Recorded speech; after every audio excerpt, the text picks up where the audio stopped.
In the late 1930s, reports surfaced that a herd of miniature horses lived in a secret, small, isolated side canyon in the Grand Canyon, which received the name Little Horse Canyon. It was reported, cut off from the rangeland above by a rockslide, these horses have survived against all odds.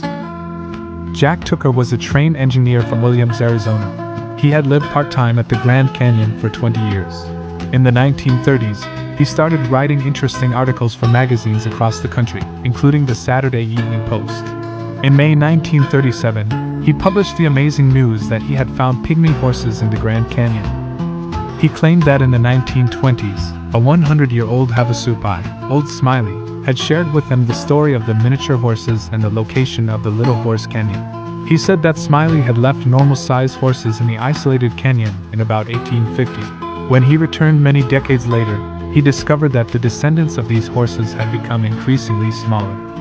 Tucker was determined to see the horses, but Smiley made him promise not to take any photographs of them. Tucker claimed that he found the terrible trail that Smiley had described.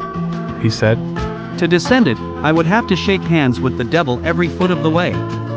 He had to descend off of a 70-foot cliff by rope and then was on the isolated plateau. He wrote, "At a spring I found many horse tracks. 7 horses came in, led by a pinto stallion about the size of a Shetland pony. Some of them were much smaller and there were 2 horses not much larger than dogs." Satisfied that Smiley's story was true, Tucker returned. He kept Old Smiley's secret until Smiley's death in 1929 at the age of 108. On April 23, 1937, Tucker returned to the canyon again. It was reported, with 2 Indian guides, he went down over the rim by rope, and then trekked down the rough canyon until he came to the plateau where the little horses were said to feed. Mr. Tucker reports that they found a great many skeletons of little horses. 19 horses came to the spring. One was so spooked to see them that it fell off a ledge to its death. They managed to rope one of the skittish mini horses, took some pictures and then returned to the Havasupai village. Tucker published his story of the horses. Grand Canyon rangers were overwhelmed by all the questions from tourists and charges that they were keeping this discovery secret. They conducted multiple investigations in 1938 and 1940, sending rangers to the Havasupai, but found only normal-sized horses.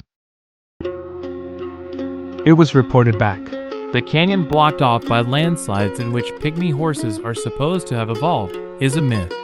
Tucker kept the story alive and put up an exhibit about the horses at the 1939 World's Fair in San Francisco. Others occasionally came forward who also claimed to have witnessed these mini horses at the Grand Canyon, including a Hollywood producer and actor. An airplane pilot claimed that he spotted a herd of these mini horses as he flew over a Grand Canyon plateau. The story went wild in California during 1941 as an artist, Ernest Ritter, of Pasadena, California, claimed to have gone down into the canyon and brought out 2 mini horses. He went on a multi-state tour for the next 8 years, displaying his horses and became more famous for them than Tucker. He sold postcards and published a pamphlet about the horses. But Ritter died in 1949, at the age of 58, and the story calmed down. The entire story is believed to be a hoax. Ritter's horses shown in photos had been specially bred on a ranch in Mexico where Shetland ponies purposely stunted. Staff at the Grand Canyon continued to receive inquiries about these horses well into the 1950s. This video was written and produced by Davy Crockett for the Grand Canyon Historical Society. Visit us at grandcanyonhistory.org. Help us continue to preserve and share the history of Grand Canyon by becoming a member of the Society.